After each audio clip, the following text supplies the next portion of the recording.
Morning world, it's about 9:45 a.m. on the 16th of October 2016. I'm away off on a retreat for a few days. I'll still be doing videos, but I won't be able to access emails.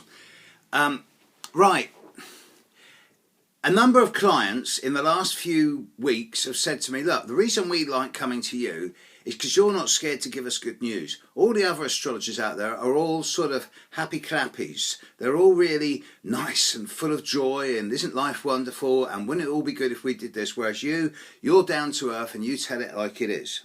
Now, on the one hand, that's a great compliment to me and I'm grateful for all the feedback I get from people.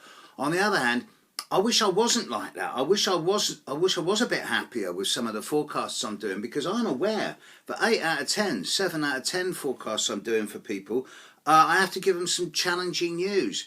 It's both positive and challenging, in that I always give them the challenging news and then I tell them how long it's going to last. So at least they've got a schedule to work to, but it still doesn't make it any easier when it comes to the delivering of not bad news but challenging news.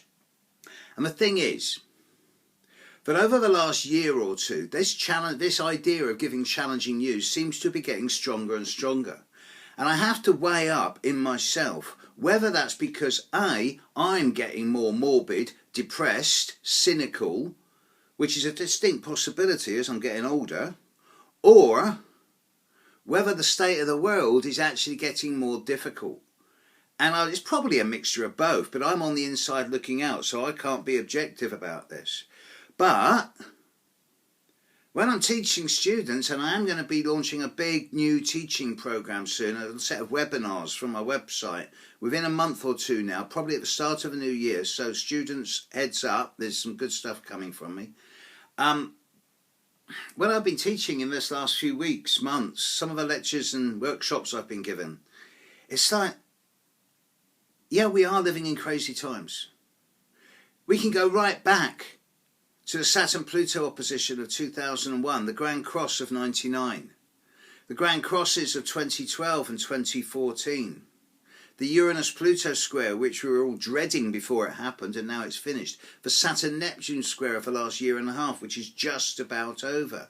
Now we're in this full moon this morning with Mars conjunct Pluto. It's always seemingly something to worry about that's stepping up, that ratcheting up the pressure, upping the ante.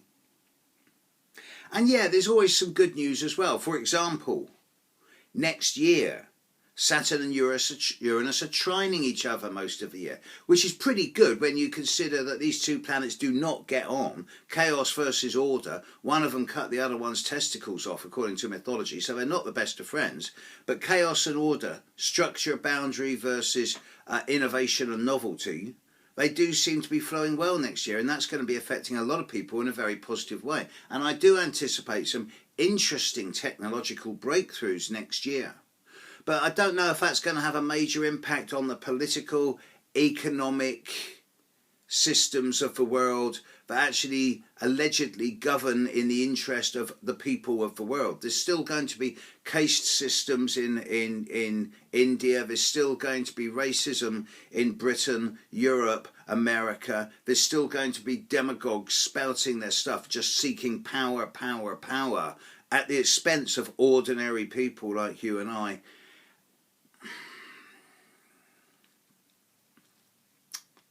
Maybe it is because I'm getting older, but I'm getting more and more cynical about sometimes the nature of power and why people are so greedy and avaricial for power.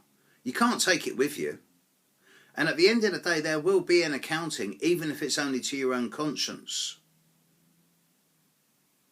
Seems to me that the events of this time, right now, the full moon of a few hours ago, Mars conjunct Pluto for the next few days. In many ways, I've described this time in a number of clients' charts as the pimple on top of the boil. And this is probably the most critical time of 2016. And within a week, we're heading into a quieter zone.